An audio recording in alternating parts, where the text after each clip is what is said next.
Well, good afternoon. Good afternoon, everybody. My name's Kim Johnson, Labour MP for Liverpool Riverside and Chair of the Liverpool City Region APPG.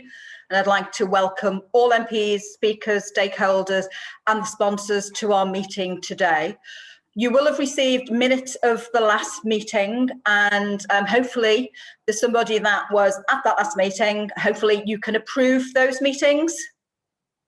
those minutes, sorry. I don't see anybody objecting or any issues, Kim. Okay, thank you. And are there any matters arising from those minutes from our last meeting? Again, I don't see anything raised, Kim. We don't seem to have any issues arising from those meetings, so I'll continue then. But I'm really pleased to welcome you all to our fourth and our final evidence session in the current Build Back Better inquiry, Net Zero Infrastructure, Liverpool City Region's Road to COP26. And today we'll focus on the infrastructure needed of the Liverpool City region, because as you know, we were the first region to declare a climate emergency in June 2019. And Steve, again, as you are totally aware, is committed to reaching net zero carbon by 2040, which is a whole decade before the rest of the UK. And today we will discuss what needs to be done by government, by local government, private and the third sectors, and if we are to build back better from the COVID-19 pandemic and tackle this climate emergency through a green industrial revolution. And just to let you know that we will be launching the findings and the key recommendations of this inquiry on Thursday, the 16th of September, hopefully in Parliament, but if not, by Zoom. So I look forward to seeing you all then. So I'd like to start the first session of today's meeting, the road to COP26. And to ask if you have any questions, please use the chat function to raise your questions, please. But I'd like to introduce our first speaker, who is Louise Marix-Evans, who is the Director of Quantum Strategy and Technology and author of the very important report, Local Authorities and the Sixth Carbon Budget for the Climate Change Committee. So over to you, Louise. Thank you so much. Thank you, Kim, and thank you so much for inviting me to speak today. Yeah, I spent last year working with the Climate Change Committee to really unpick the role of local authorities in delivering the Sixth Carbon Budget, and in the things that were holding them back and the things that could be done to make it easier for local authorities to really deliver on their climate change objectives. So if we can hop on to the next slide, please, Owen. So in terms of the road, the national picture, I'll start national and then I'll go down through local more to Liverpool City Region. As you know, we've got COP26 coming up. There's a huge expectation riding on it.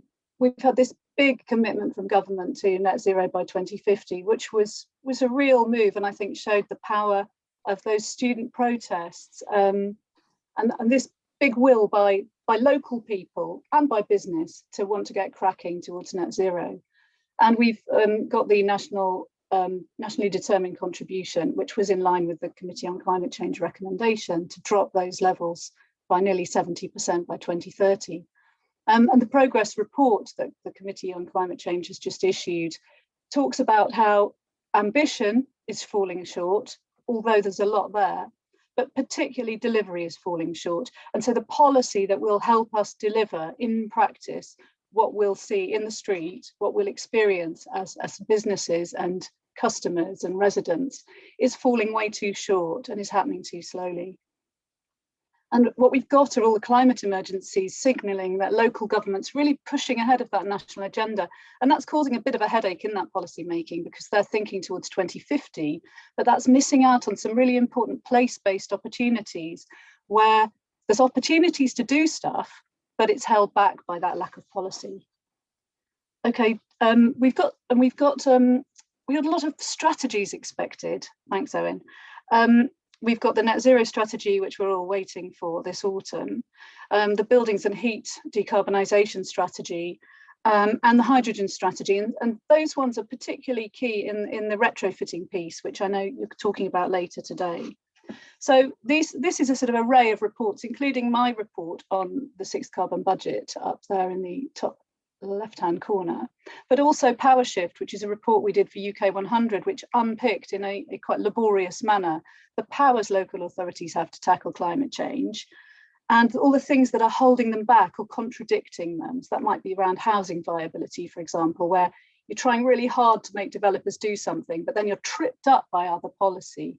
And of course, then there's the sort of lack of an overarching framework where local authorities and combined authorities fit into that national picture. So everyone's on stream, moving maybe at different speeds, but in the right direction.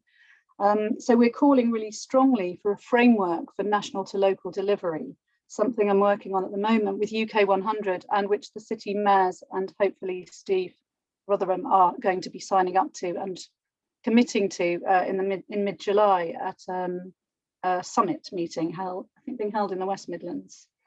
So we've got local pushing ahead, and we've got this greater emphasis on needing really strong place-based or city region-based local action. Because if you go on to the next slide, Owen, please, we've done most of our decarbonisation through decarbonising our energy system. So we're running out of road on that. So we can go on installing more and more generation, more renewables, but unless we actually change the way we travel and the way we heat our homes, we'll run out of those carbon savings. So they're the ones we really need to focus on. And more than half of the savings we now need to make aren't just technology that can be done to us that we don't notice. It's things that are a combination of people, behaviours and decisions about what we buy and how we do things, and the technologies. And that needs that infrastructure in place to enable that to happen. So if I have an EV, an electric vehicle, I live in a place where I can't park outside my house, I've got to have somewhere to charge it. And the market is not yet delivering that. And that's where this critical role and a strategy in place with your energy system is needed in your city region. So that I think this slide is really important. And as an MP, I think if I were an MP, something I'd be taking back is that we need to think very differently now about how we decarbonise, and we need to think about what it means at the local level and the sequencing and order that things need to happen alongside raising awareness to make it possible and easy for people to do the change. And the next slide shows, Owen, if you can go on to the next slide.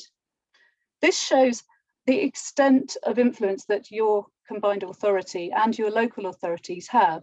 So direct emissions are pretty low, maybe 1-2% up to perhaps 5%, depending on the kind of authority you are. But once you take into account procurement, the place shaping policy making that you have through your spatial strategy, through planning policies, that the opportunity to innovate, the critical role you have in bringing partners together from, as Kim mentioned, the private and community sector, as well as the public sector. And then that communication engagement with people, that influence easily goes out to at least a third of your local emissions, if not more. So there are really important things that can happen at this local level, which need to be freed up for greater flexibility locally, because the picture is going to be different everywhere. And I think this is something that's really important for policymakers in government to realise. It's not about local authorities just being a delivery partner and having to compete with another way of delivering something, but it's that alchemy you get at the local level when you're doing one thing over here, but you can link it to something else, and then you get those economies of scale, and you get suppliers getting greater confidence. You can build up the skills, and you can really get a ripple across the local area where you see really good change and get all the co-benefits of better health, cleaner air, greener spaces, and so on. So just going on to the next slide. This shows a little bit about what the challenges and opportunities are. And so on the left side is the challenges, is that you're forging ahead and you've got an amazing list of things you want to get done in the next year on your carbon plans, but you're waiting on quite a lot of government policy. So you could kick off and start things, but that could expose you to risk. So I think that challenge in engaging with government to say, we're ready to go, trust us, devolve stuff to us, give us the funding and let us crack on, is really important. As a combined authority, you've got that voice, which many authorities don't. And I think the other challenge is developing a much wider city region retrofit market and suppliers. We can focus on small amounts of, say, social housing, and have little schemes which are innovative, but you've got 700,000 homes in Liverpool and across a range of tenures. And to sort of understand what your whole housing looks like, where is the best place for hydrogen, where everything will be electrified, how will people afford that? It requires a great big strategy, and that is a big piece of infrastructure as well, even though it's sort of diffuse across your region. And the other key challenge, I think, is delivering that modal shift so that we don't have to have this increasing reliance on cars, especially post-COVID, as people are maybe reluctant to use public transport, but making it really, really easy to travel in ways that don't need a car, and then ways that mean people can get hold of an EV and use it and charge it. So they're the challenges. But on the opportunities, as a combined authority, you've got a very strong voice, and you've got this big opportunity to create a city scale regional energy plan. You can work more easily with your distribution network operators because you've got one point of contact through the combined authority. You can begin to map out that heat and power demand through your spatial strategy and understanding your buildings. And then you've got scale through your bringing together and resourcing your local authorities. So they don't have to struggle on their own, they're brought together as one, which I think is it's an advantage we see in London and in Greater Manchester as well. And therefore you get that ability to generate these new jobs and skills because people can see what the bigger story is across Liverpool city region. So I think that's really exciting, that you've got this bigger ability to put in place that infrastructure that makes it easy for a person to think, oh, I'm refurbishing my house. I know I need a heat pump in this area, but I know I need to make my home more efficient first. And they have a point of contact or a way to do that. So I think there's a lot of potential, and it's an exciting time for you as a city region. So that's me. Thank you very much. Thank you so much, Louise, for your contribution. I think you make some really important points, particularly about the currents of approach between national and local, the fact that we're expecting some really important strategies later this year, but the role that young people have played in pushing forward this agenda. So thank you. I'd now like to invite Steve Rotherham to say a few words and to make some observations. Thank you, Steve. Thanks, Chair, and good afternoon, everyone. And again, Louise, thanks for your contribution. It was really good to give an overview of some of the things that we're involved in, and it's good to see everyone today, even though I'd much prefer it to be sitting around the same table. But it's pleasing that we're at least discussing some of those issues, the road to COP26, because there's only a few months to go, isn't it, before it actually is upon us. And I was speaking at a climate themed event the other day and was asked a really difficult question, and the question was, what will you do on climate change in the next 12 months? And actually subsequently I've had a little think about this, because it's a tricky question to answer, in all honesty, because a lot of what we do is strategic, and as excited as I am about the likes of Mersey tidal power, it's certainly not going to be here in the next 12 months. But I did think about it, and on the flip side, there are lots and lots of things that are happening as we speak. And in the last few weeks, since I was re-elected, the Combined Authority has already started the process of procuring 20 hydrogen buses as a down payment on our zero carbon fleet. So that's happening, and they will be here within 12 months. We've just allocated £34 million for brownfield development, and that will help, of course, in ensuring that we don't use or abuse some of those green spaces, many of which are the lungs of certain communities. We've approved a housing retrofit programme. In fact, we've approved programmes in Halton, Prescott, Picton, Litherland, Netherton, Bootle, Parr, St Helens, Liskeard, Birkenhead and New Ferry. And they'll tackle domestic energy leakage through the building fabric, but also, as Louise was referring to, they'll address some of the energy poverty issues in some of the more deprived communities in the city region. And then if you add to that the successful community environmental fund that we put together last year, even during the pandemic, and it's clear that there is a mix between the short and long term before the transformational and the functional, and we're doing it already. So that really gave me some food for thought, that things are progressing. But if we just return to the main theme, which is COP26, this really is our chance to shine and to sell our climate ambitions to an international audience.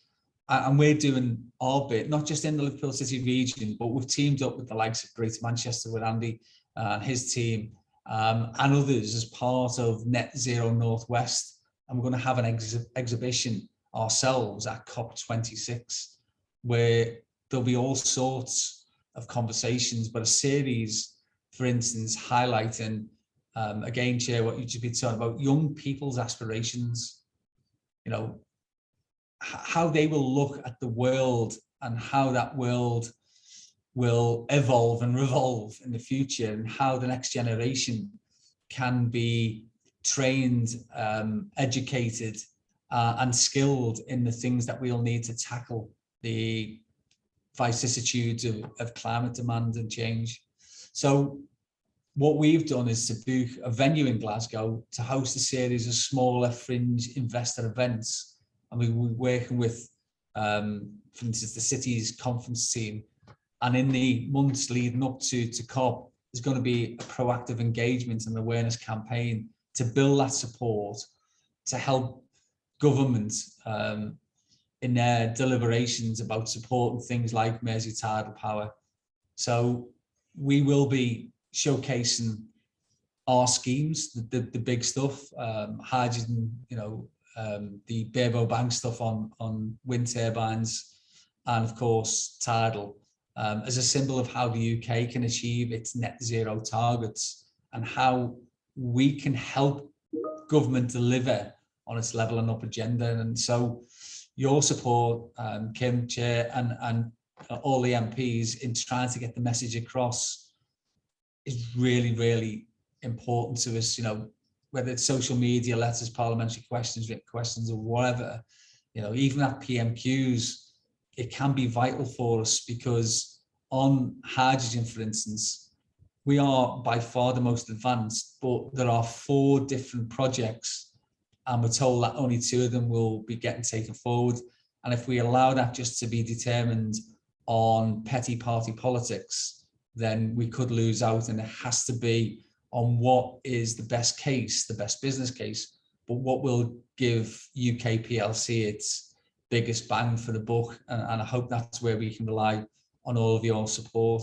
And then just to conclude, Chair, I've previously spoken about public transport, all of the aspects of that. In 12 months' time, I'd love people to come and have a look what's happening here, because I think it will be with jealousy and envy in people's eyes that they see what we've actually been able to do. And I don't know what people's plans are for the conference, but I hope that we will all be able to get together. If we can't, let's stay together, stay in touch over the next few months, but let's try and work together, not just as a Liverpool City region, but across the whole Northwest, to put forward the strongest case possible for government investment in our area, which will go to helping some of the climate issues that we've got, but also create those green jobs of the future. And so if we don't before then, hopefully we'll see some of you in Glasgow. Thanks, Chair. Thank you so much, Dave. And you know, you have my personal support in terms of pushing the agenda that we're looking for investment in our city region. And I'm sure the rest of the MPs on this call will give you undivided support as well, because I think it's really important. You know, we're kind of trendsetter in terms of what we're doing, the 20 hydrogen buses, the work on retrofit and all the work that you're looking to do in the next 12 months will be a barometer of what other people can do, but we're setting the scene. And I think it's really important that we as politicians push that agenda. So thanks so much for that contribution, Steve. I have a comment in the chat box, and I don't know whether Gaynor wants to ask that question, make the comment to Louise directly.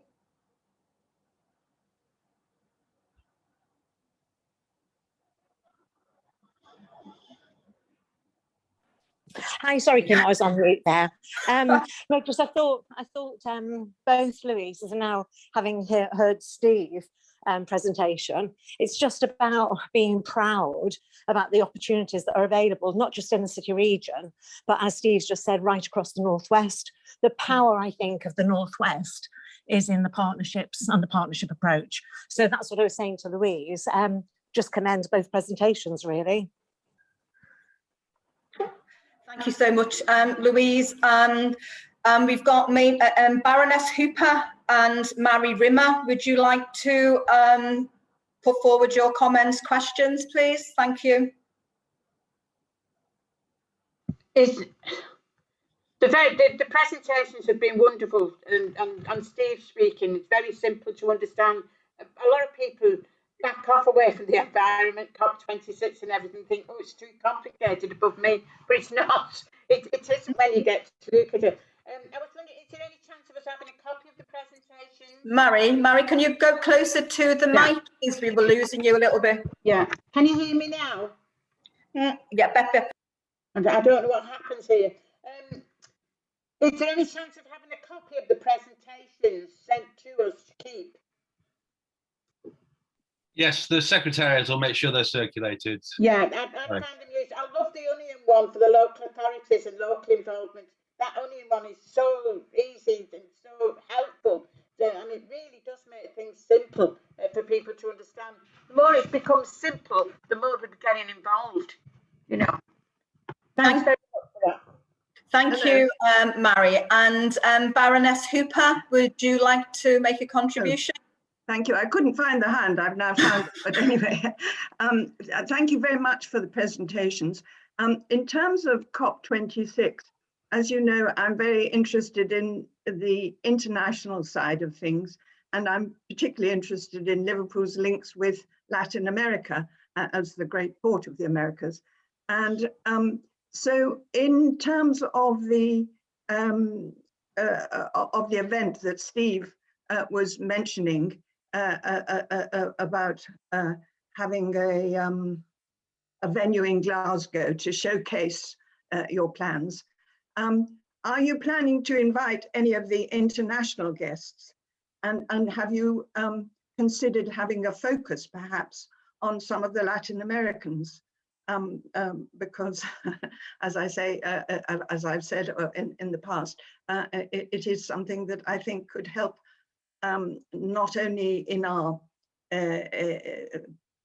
planning to develop businesses and exports for businesses, which means jobs here. And so, well, that's my question really. Have you considered involving the international side? We have now, Baroness Hooper, following your intervention. Yeah, any help that you could give us in those introductions would be gratefully received. But you're right, we need to be thinking as a city region beyond any rivalry with Greater Manchester or, even other parts of the country. As a port city, we have an outward looking way of doing things, and that I think hasn't been fully exploited, if I'm absolutely honest, over the last couple of decades. There was a certain decline, wasn't there, in the way that we conducted international business. But we now have an internationalization strategy with the growth platform, and we are looking again at how we can reach out, not just to parts further afield. I've just actually come from a meeting now, hence the suit jacket and the shirt, with the Irish ambassador and the new consul general, who's going to be based in the Northwest. And we need to exploit these relationships, because Liverpool's got such a really diverse history, and we've not done that. And in fact, our FDI is not in a good place at this moment in time. So yeah, great suggestion. Anything you can do to help us, please do. Well, I'll be very happy to suggest some names on that. But the thing is that the name of Liverpool is instantly recognised worldwide for so many reasons. Because we're the best city in the whole wide world, Baroness Hooper. Quite right. We have Angela from CWU has asked, will you lobby regards prices of electric cars? Angela, would you like to expand on that question? Yeah, I'm sorry that my camera's not on, but, well, you're not sorry, but I am, but it doesn't work. It's a bit like it's a bit like trying to eat healthy and diet and stuff. You try to do that and the prices are more expensive, and it's the same. Like, so as a local authority, we can introduce things and we can push for stuff, but to change people, like working people's lives, they can't sometimes go for the less carbon efficient, well, the more carbon efficient and stuff like that. They can't do that because it's outpriced. And I was wondering, I know you were in Ford's last week, Steve. So you can see that the manufacturers are on board to build these things and make these things, but very often they're outpriced. And the other thing, I didn't put it on a question, but it's about how do we take the members of the public along with us doing all this to make those choices, to switch to using a bus or to buying something else if the price is right. It's selling that mindset. It's still, although a lot of people say, oh yeah, or yeah, or yeah, they don't do anything about it still. And as much as we can do as a body of people, we still have to bring the public along with us, and then things have to be affordable for them. Thanks. Thanks, Angela. Great question. Steve, would you like to answer? Thanks, Chair. And it is a great question, because I had similar sorts of questions 8 or 9 weeks ago, whatever it was, when the elections were on. And I think certain candidates, the Green candidate, for instance, try to oversimplify things. So in other words, we just price dirty cars off the road. Well, have a guess what? Poor people have dirtier cars de facto. And so you can't just do it from trying to inflict those punitive measures on those least able to afford it. What you need to do is to try and provide a genuine quality alternative, which is the public transport system, or for those people who still need to use cars, the ability, at least through a scrappage system, for instance, to be able to access the cleaner models as they come on stream. So that's what we're looking at. We're looking at that as a city region. There were some funds that were available. Manchester have been able to soak some of that funding up, and now they're looking at a scheme, and we're doing something similar, but haven't been successful in attracting the national support as yet. But I'd love to do it. I'd love to get diesel taxis as a start off our streets, but they are about £20,000, 17,000, I think it is, more expensive than the electric alternative. So we need to do something if we want to try to attract people to do the right thing, as you just said, Angela. And it can't be the poorest that get hit the hardest all the time. Thanks very much, Steve. And thanks, Louise and Steve, for your contributions and the questions from the floor. We're going to move to our second session now, and we'll look at the positive projects in Liverpool City region. We have 3 fabulous contributions, and each will speak hopefully for 8 minutes. And if you've got any questions, again, please put them in the chat function. So I'd first like to introduce Martin Land, Project Director for the Mersey Tidal Power Thank you, Kim. Project. And thank you for the opportunity to give you an update on Tidal, and I suppose the context, the current status and the challenges and the big ask in front of COP. the Metro Mayor has been very clear about his ambition for the renewable coast, for the Northwest and Liverpool City region to lead in its strengths. And I think the tidal power project is just a perfect example of that. If you can just move on, Owen, please. We're setting the context of the project very much in terms of Liverpool City region, but also in terms of the Northwest and the UK. The project is a big piece of infrastructure. It's a huge undertaking, but it's a decade now for us to develop and deploy it, but it'll be there for 100 years. And I think it's often missed the fact that, you know, we have the tunnels, they'll be there forever. When we create the tidal project, it'll be there for 100 years, but in effect, it'll be there forever. When turbines get built, they'll get decommissioned and replaced. They'll get built, decommissioned and replaced 3 or 4 times in the lifetime of what we're talking about. So the challenge of developing the project and deploying it plays to all our strengths.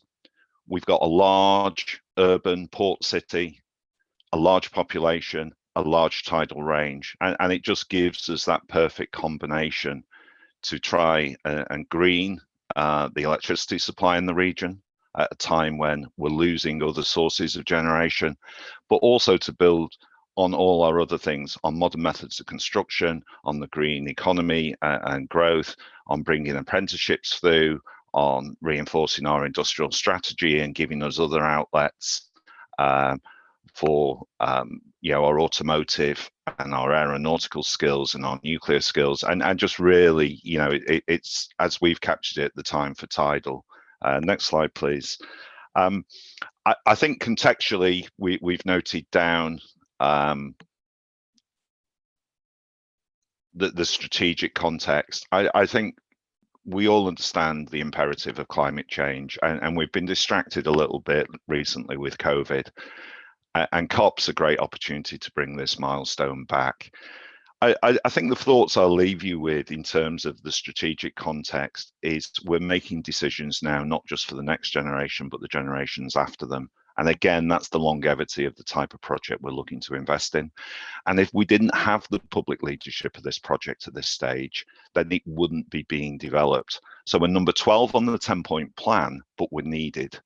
As we increase electricity demand from 2035 to 2050, and 2050 is not the end of it, we then want 2060, 2070, 2080. That's where the tidal project has just you know, a superb place in the future infrastructure plans. And it's right that the interventions we're making now bring this forward and really force government policy forward. So just moving on to the next slide again.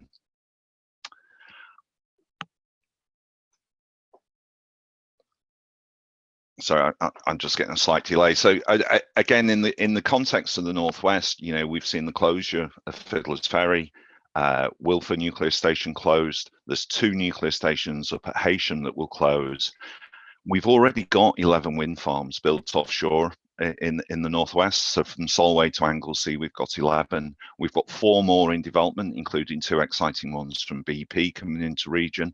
And again, as Steve said, there's things we're doing now that go in front of tidal, but are part of this big picture.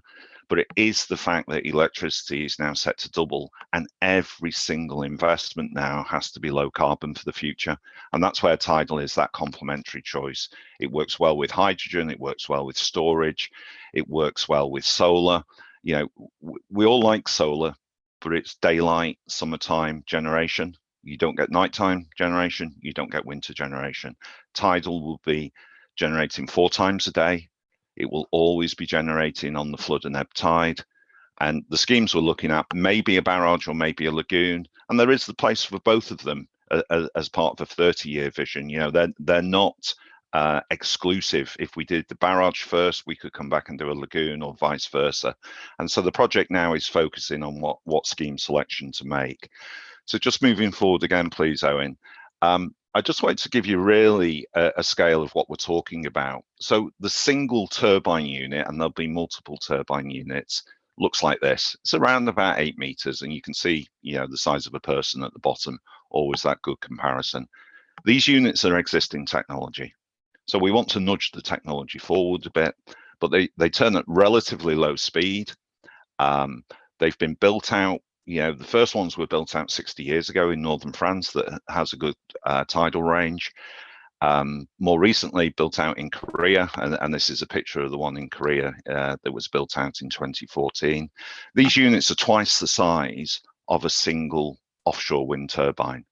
So offshore wind has progressed from quite a small scale to quite big units. Yeah, they've done it in a number of steps. We're already twice that. So we put a number of these units in place. Potentially they can be manufactured locally, so that builds on our modern methods of manufacture, our digital engineering, and also our digital investment in networks. They have high availability. They can be built modularly, so they could be built just off-site and brought, you know, into the river or into the seabed. But again, it's just really that picture of simplicity that these things exist. The project is a challenge because it's an infrastructure challenge. If we were trying to build a third tunnel, or we were trying to build another Mersey crossing, they'd be challenges, but we've done that before. And yeah, I think we've got to take the confidence in the ingenuity that we've got in the area. Move on again, please, Owen. So very quick picture of what one would look like. We put 4 of them in a block. We prefabricate that block, and you know, we'd place it in the river or seabed. And as the tide comes in and out, these work both directions. So, you know, you'll get these slides, you know, we can take this as a record, but I just thought it was important to give you a view of the scale of, you know, the infrastructure that we're introducing. And then let's move on again, please.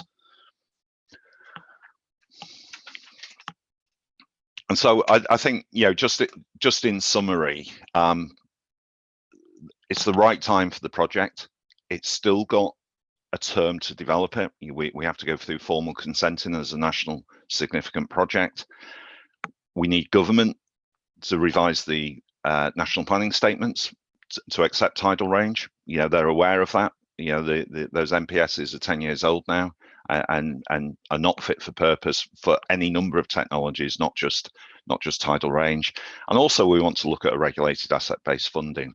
The cheapest way to build this is a regulated asset base with long-term money, cheap cost of borrowing, and hence publicly supported. We're not trying to bring in a number of investors that take profit out of the project like some of the other CFD projects. We are trying to lead this for the long term. We're moving on, setting out an evidence plan for consenting.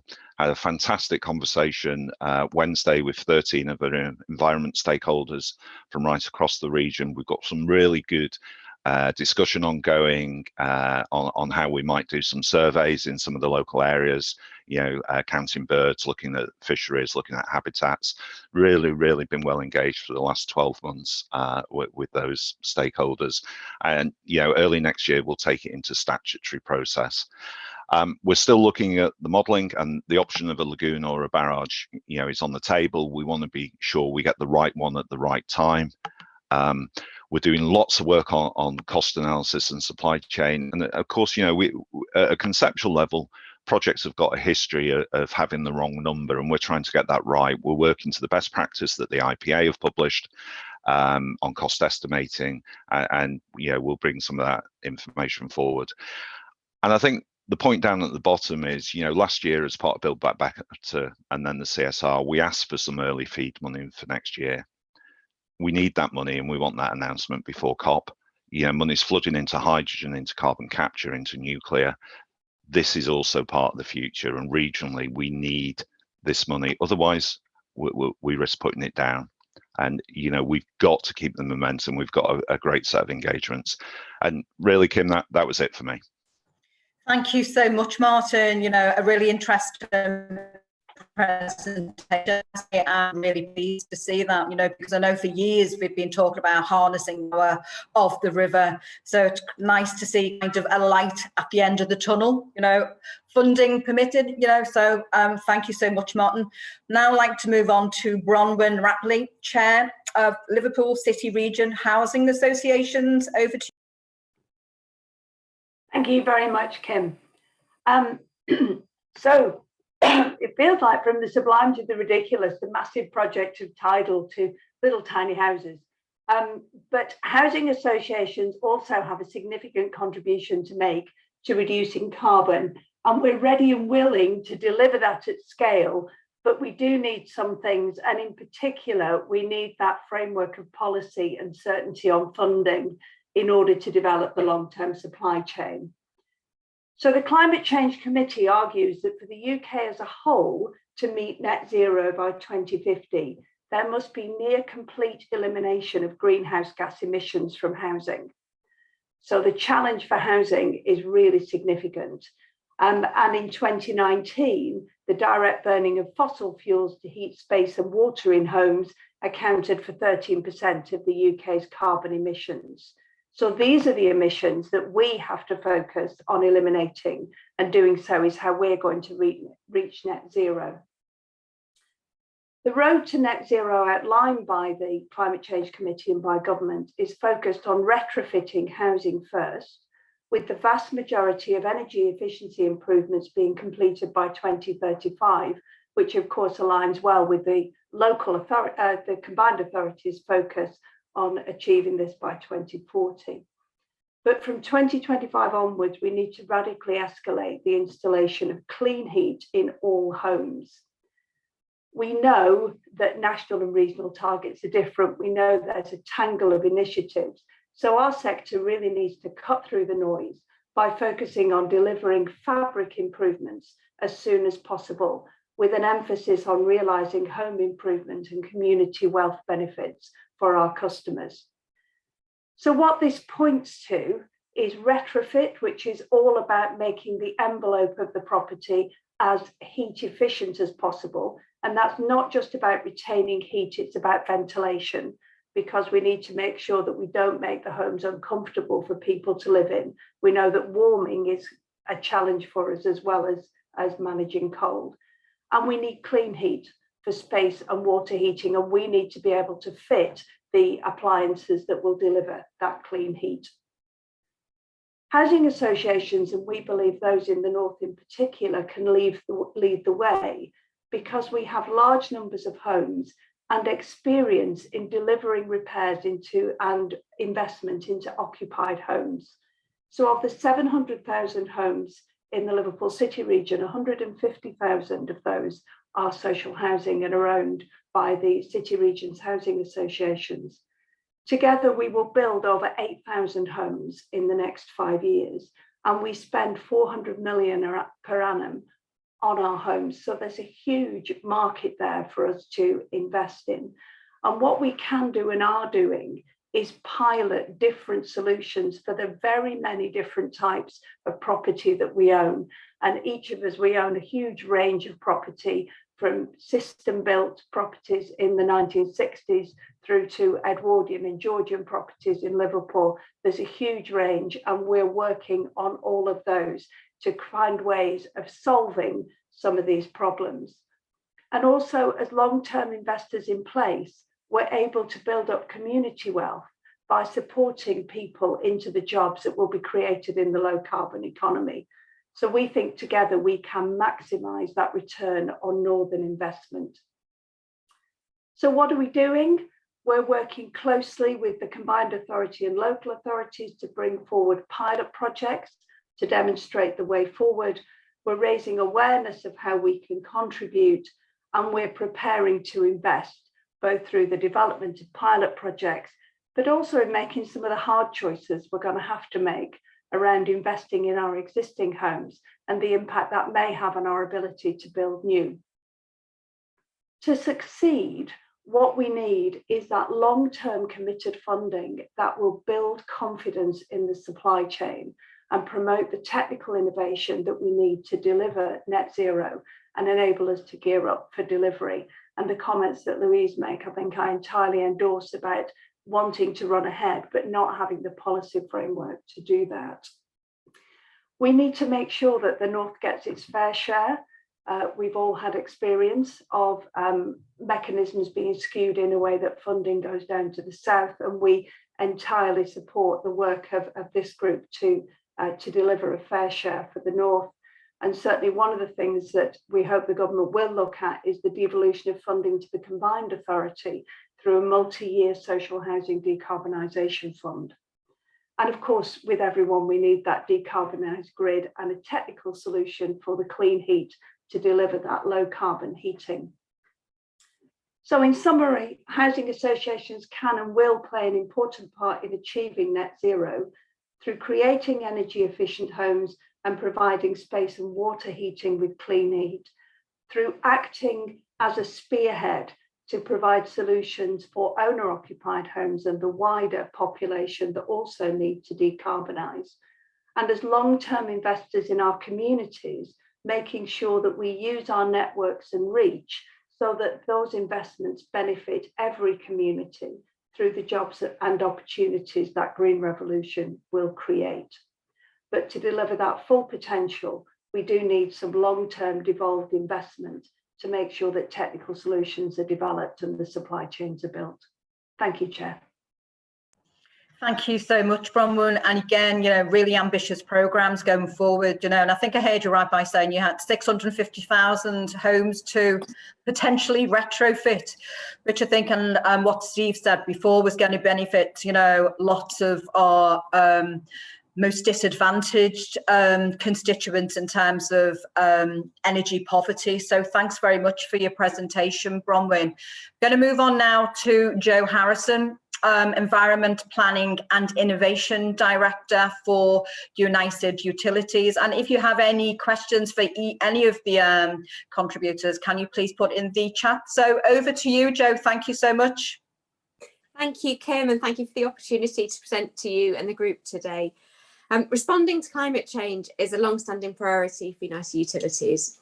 As a water company, we fundamentally rely on the weather and resilient and stable natural environments. We're very focused on carbon reduction with a wide range of programmes focusing on our commitments to achieve net zero by 2030. But whilst there are lots of opportunities and challenges on the carbon agenda, today I'd really like to talk about how all of us in the City region can work collaboratively to be more resilient by adapting to climate change and increasing weather that we've all and the increasing extreme weather that we've all experienced. United Utilities responds when it rains too much and when it rains too little, when the water environment becomes polluted or damaged, and we're responding to all of these circumstances. We've felt firsthand how the weather has already been changing with numerous drought and storm events in recent years. We describe climate change as our biggest long-term threat, but there's also significant opportunity with multiple benefits of many of the required solutions. We've welcomed the opportunity to be involved with the region's climate change partnership, and we look forward to further collaboration. My colleagues found it really rewarding to support the awards panel in disseminating £500,000 worth of environmental grants to local projects across the region. On slide 1, if we move on one slide, Owen, these Northwest climate statistics show how unusual the weather has been this century. We've already seen a 1 degree rise in global average temperatures, and we know from scientific evidence, which is compelling, that further change is now inevitable, even if we were all to stop emissions right now. We are championing a science-based approach that works to secure the global agreements from Paris to limit warming to well below 2 degrees and ideally below 1.5 degrees. However, that's the best result, and the current global trajectory is considerably higher than this. In the infrastructure and planning sectors, we are increasingly using the phrase, we're ready for 2 degrees, but we're planning for 4 degrees. The projections of the region are clear, and the future climate will be significantly different to the past, and we need to plan and prepare. The trends are for hotter, drier summers, wetter winters, more sea level rise and coastal erosion, and more severe and frequent extreme weather. On the right-hand side of this slide, I highlight 3 of the biggest risks identified to the National Climate Change Risk Assessment led by DEFRA. These risks run to the very heart of what we do at UU, presenting a systematic challenge to the very affordability and resilience of water and wastewater services. In terms of water supplies, it's a growing priority to help society become much more water efficient, and because climate change is combined with a growing population and other pressures on water resources. Saving water can go hand in hand with delivering other efficiencies and cost savings, particularly energy and heating. For example, could we include water saving measures as part of the City Region's plan to retrofit 16,000 homes? Could we showcase sustainable development with a strong efficiency standards for all new builds? In terms of environmental resources or natural capital, are we at risk from climate change, compounding other pressures? And it's here that I'll focus for the rest of the presentation, because we find really great potential to mitigate carbon risks, whilst also delivering a wide range of other benefits to society, including carbon storage, green jobs, air quality, and the health benefits of recreation and green space. In terms of flooding, we all know that the North West is one of the wettest parts of the UK. Our communities and organisations have felt the flooding impacts of the storms in our region over recent years. And as an example of our action, we're currently developing 2 major capital projects in Sefton through investment of around £10 million to relieve flooding at 43 properties. And whilst there is a need for more traditional engineering solutions like these, we also know that we can't build our way out of this with larger sewers or flood defences. That is unaffordable in terms of capital investment, but also in terms of carbon. The work can also be highly disruptive and often unsightly for communities. So a key part of the solution is to store and slow the flow using nature-based approaches both in rural source catchments and by greening urban areas through the introduction of sustainable drainage. And as an additional benefit, it's estimated that the NHS could save over £2.1 billion every year in treatment costs if England had better access to green space. The planning system is pivotal in encouraging sustainable drainage and nature-based solutions, and we'd like to work with the Liverpool City region to showcase the benefits of putting water and nature at the heart of our planning. For example, we could showcase how surface water could be better managed through the planning framework, linked with local authorities and medium and long-term spatial plans. We'd like to see sustainable drainage embedded in plans for every locality, enforced by the planning system with investment plans for highways authorities. If we move on to the next slide, it shows the approach that we are taking to develop our strategy. We've been working on a range of solutions that protect and grow resilience and avoid and minimise the disruption and cost this brings, and at the same time securing many other benefits. These approaches play to the heart of building back better, with sizable opportunities for green jobs and skills, health benefits from air quality and access to recreation, but also carbon storage to support the parallel priorities for carbon reduction. Nature-based investments have a high cost-benefit ratio, for example, with £4.60 back for every pound invested in peatland or £2.80 in woodland. It's hard for any one organisation to make transformational change on its own. Multi-agency and partnership approaches are critical to success. And at UU, we've been working with NGOs such as the Rivers Trust, the Wildlife Trust, the RSPB, along with businesses, combined authorities and the local authorities. Together, we've been able to leverage funds, lands and expertise, and we want to grow this with scale and pace and urgency. With time short today, I'll pick one example in the detail from this slide: catchment systems thinking. This helps us and partner organisations think differently about the water and land environments and incorporate multiple natural capital decision-making opportunities to help secure what is best for the local environment, customers and communities by integrating risks and driving multiple natural capital benefits. There's a lot behind our CAST approach, but to give us one small indication of what this means in practice, it was through our CAST fund that we made £300,000 available to North West charities to connect people with nature and look at the market mechanisms that are providing opportunities for investment into nature. There would be much greater pace and scale if more of the beneficiaries contributed to nature-based solutions. There is an increasing innovation and potential in relation to the financial mechanisms that underpin this type of work. And whilst there are multiple pilots in this space, markets are unlikely to become fully functioning unless more is done to push all players to the market through regulation or financial incentives. We welcome the opportunity to work with the City region to fully operationalise the catchment-based approach with a single plan for the area, and one which would be recognised by all stakeholders with strong governance to help ensure effective delivery. To conclude, the chair of the Environment Agency, the organisation with a key role in flood defences, recently noted that floods and storms are responsible for almost 3/4 of climate disasters. Yet all around the world, resilience to climate shocks does not get the same airtime as net zero, and resilience measures are too reliant on the public purse. Just 3% of private finance mobilised under the Paris Agreement went towards adaptation. It's vitally important we build resilience to climate shocks, and we see great opportunity from working with nature across the City region. Thank you for listening, and I'd welcome the opportunity for questions after the discussion.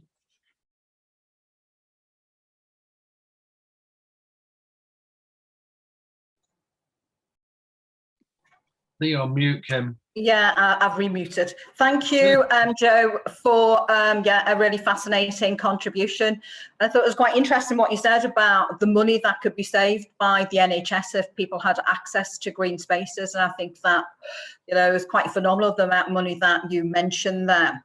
I'm now going to open up the floor to questions. And Tony Smith did have a question he posted in the chat box earlier on. So if Tony's still on the call, would you like to ask your question, Tony, please? Yes, thank you for taking the question. So for me, one of the big regional competitions, which are unfortunately a fact of life, is that the government have decided that there will be a minimum of 2 industrial clusters funded by Sunak's £1 billion fund. For me, it's critically important that the Northwest is one of these minimum of 2. It's seen by some in the Northwest as being more politically fragmented than the competing regions, which are Humberside and in Scotland. And I wanted to get your views on how politically we can unite to ensure that the Northwest does succeed in this being one of these funded clusters, which really gives a head start. So that's my question. Thanks for your question, Tony. And I think it goes back to the point that Steve raised earlier on about not making political point scoring. So if Steve's still on the call, does Steve want to answer the question? Yes, and to tell you the truth, Chair, we spoke about this yesterday. We had a presentation to the leaders of the Combined Authority and the chief executives. And it does need that coordinated strategy, because the ability for governments to claim that there is disharmony, disunity or fragmentation politically in the Liverpool City region or the Northwest is absolute bunkum, and we all know it. In fact, myself and Andy Burnham probably work more closely with Liverpool and Manchester City regions than at any time in our history, and the rest of the Northwest is also very supportive of this hydrogen hub. So David Baines is going to head this up on our perspective. I'm going to start pulling together a political consensus right the way across the spectrum, because I think everybody in the Northwest will want this to happen, but also it's absolutely essential for the future prospects of our area that we do get this over the line. Cadence has done some great stuff. HyNet is a project that I think we've had a presentation onto this group before, which is very exciting. There's lots and lots of things that are happening here. It can't be decided on purely party political lines, and that's why we need that consensus. Really important point, the fact that we've got so many shovel-ready projects, as it were, that can just, we can hit the ground running, Steve, and as I mentioned before about support from myself and the rest of the North Merseyside MPs, I think that goes without question, really. I'd like to bring in, oh, sorry, does somebody want to make a contribution? Sorry. May I? Yes, just to supplement what you've said. Because I know you all do a great deal in the House of Commons. Would it be helpful if I were to table a question in the House of Lords, for example, on this, especially on the shovel-ready approach? Because Zach Goldsmith, who does the environment in the House of Lords, I think would be very keen. Yeah, I think that's a great idea. And I think the more support and the pincer attack we can approach Baroness Hooper, I think the better for the region as a whole, really. So thank you so much for the offer of doing that. And I think Louise had some comments that she wanted to make on retrofit. Louise, did you want to come in on that point? I was just picking up from comments before, I think, and just sort of shoving my comments in the chat to really push the retrofit piece, which we say, oh, it's straightforward, but the retrofit piece is the messy piece. The big single projects are almost easier to, I know they're a nightmare to get done. I've got loads of failed energy projects behind me, but the retrofit piece is so important for jobs and so important for health and so important for regeneration and everything, that I think that sort of needs to be almost seen as a great big city region project, almost like a big industrial project. And so having a plan to roll that through and really build on the work that Bronwyn was talking about, to say, well, if she can retrofit a Victorian terrace here or a 60s semi there, what does that mean for the owner occupiers? What does that mean for the private landlords? How does that tie in with minimum energy efficiency standards? And where can those landlords get that money to do the works without the rent going up? All that piece is sort of drawing that in together. I think I can't bang on enough about retrofit, I suppose, because it's a difficult one, and it's one we keep kicking down the line, and it's one we've got to tackle now. So that's why I've just sort of been stuffing some comments in there, just so that it's got across.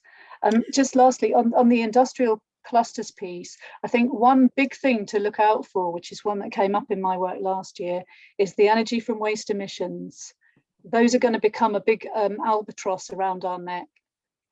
We've got to tie them into the CCS development to capture the emissions from that energy from waste plant. I think yours go to Teesside actually from Liverpool, so they'll probably get CCS eventually. But I think thinking very hard before we build new energy from waste plant and ensuring that's connected into anything you're doing in the industrial cluster will be absolutely critical. So sorry, I'm a detail person. I'm not used to all this strategic stuff. So. Thanks for those contributions, Louise. And I think you make an important point about homeowners, because as you know, the government did have a plan, and were providing grants, but because it became too difficult, they pulled the plug on that, and so back to square one. And Bronwyn, I don't know whether you wanted to come back on any of the comments that Louise has made regarding retrofit. Well, thank you for the recognition that it is quite a challenge. And I think it's that kind of, as we know, the great multiplicity of the way property is owned in this country and all of the different people who are involved, but the potential to make an impact in neighbourhoods and to make an impact, particularly in some of our poorest communities, is absolutely massive. So, and just to pick up on another point I think that Louise made, which is around planning restrictions. I think there's also something to be thought of there in terms of the way we relate with our local authority colleagues, that sometimes it can feel like trying to do this with several hands tied behind your back. So I think that's one of the things that it will be well worth looking at. Thank you. Thank you so much for that, Bronwyn. Mike Jones has raised quite an interesting question in the chat box about skills. Mike, do you want to raise your question directly to the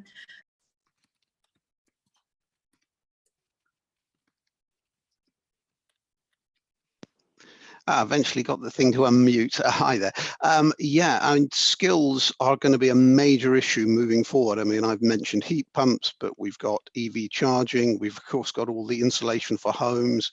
We desperately need the people. And I think there's this expectation that somehow the supply chain is going to magic these people out of thin air. They can't. They don't have the time. They don't have the money. We really need that support from all areas of government and the education sector to really help drive the new skills we're going to need. Thank you so much for that that question and those comments, Mike. Steve, because I know the CA is very keen on skills and training in terms of young people and moving forward. Do you like to comment on Mike's question? I agree with him, Chair. He's absolutely spot on in his analysis, and that's part of the problem that we need to get over to government. They can't do this for us because there will be different needs in different areas. And if we're creating economic opportunities, such as by putting money into retrofitting homes in the Liverpool City region, we need the ability to have the pipeline of skills to do that work, and they're holding us back all the time. And just on the types of skills, we've worked through the growth platform again, the LEP, if you like, in the city region. And to do some of the work, you need to be licensed.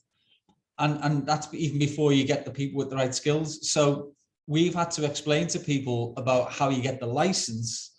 So that means that we have to get people who can train people in how to get the license. So you have to work backwards all the time. But we're doing that. And that means that those people now understand what the needs are within their own businesses and the skills mix that's necessary for heat pump engineers or for hydrogen boilers, which are a different type of product, or for cladding on the outside of buildings or whatever it might be. We want to be able to develop the skills mix for our own economy, and we will more than happily do it for others as well. And we'll export those people, because as we know, people in the Liverpool City region, you'll find them everywhere that you go in life, and they will find work. So give us the ability to do it, and I guess what UK PLC will be the beneficiary. And I think that's quite right, though, Steve, isn't it? You know, creating, developing well-paid, secure jobs is going to be so beneficial for our workers, but our economy going forward. So thanks for that contribution. Tony Smith has raised a question in the chat about energy waste. Tony, do you want to ask your question to the panel? It's really more of a clarification that the previous discussion talked about the ability for energy from waste to have collections of carbon dioxide from the combustion of waste, and I just wanted to point out that's entirely feasible in the Northwest, and is only subject to, in principle, having somewhere to take the CO2 to the geological storage. So I just wanted to point out that we're certainly looking at that in Peel, and but it's contingent upon there being a market, which is then contingent upon my previous point, which is the Northwest getting the funding to be one of these industrial clusters. So everything is possible if we manage to just grasp this moment. So that's my rallying cry, really. We must be one of these clusters. Yeah, a great rallying cry, Tony. I'm sure lots of people on this call will fully support that. Does anybody want to come back on Tony's comments?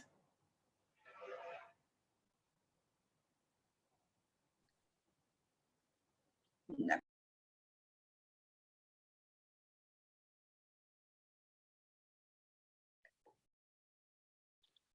think you're on mute, Kim. Famous last words, isn't it? You know, need a t-shirt. Sorry, guys. Because we have no more questions in the chat, what I would like to do now then is to conclude our session by inviting all of the speakers to say what they feel is most important message for the government and a message for the city region. So I'd like to start with Louise first. So a message for the government and a message for the city region, Louise. Oh, make some policy that's deliverable and flexible at the local level, and think longer term about the funding, and don't make regions compete with each other. Thank you, Louise. Martin, you know, one message for government and one for the city region. Well, I think for government is be brave. You know, we've got wind, we've got solar, we've got nuclear going, we've got carbon capture and hydrogen going. Let's look forward, because 2050 is not the end of it. So invest in tidal development now. I think for the region, you know, just reinforce what the Metro Mayor's saying. We've got a tremendous once in a lifetime opportunity. I came through as a regional apprentice. I was made redundant as an apprentice, had to relocate as an apprentice within Halton. And we just got to do it together, because you move on. You know, we can build careers for people out of this. And I think that is a really important message, and well done to you for being brave and carrying on and going forward. Bronwyn, one message for the government and one message for the city region. Multi-year funding settlements devolved to the city region. They will be spent better, they will be spent more cost effectively, so please do that. And then to the city region, I think just an encouragement along this way of collaboration, the kind of work that we're doing, the way that we're working together, and using housing and housing associations as a way of accelerating our investment in existing homes and making them zero carbon. Thank you, Bronwyn. Yes, so collaboration and cooperation key going forward, clearly. And Jo, again, one message for the government and one for City Region. Thanks, Kim. So I think climate change is a tale of too much water and too little water.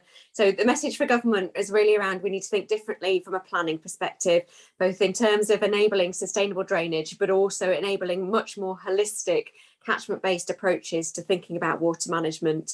The message, I think, more locally is, you know, the sort of impacts of climate change and the work that we all need to undertake together to deliver the solutions are really link energy and water.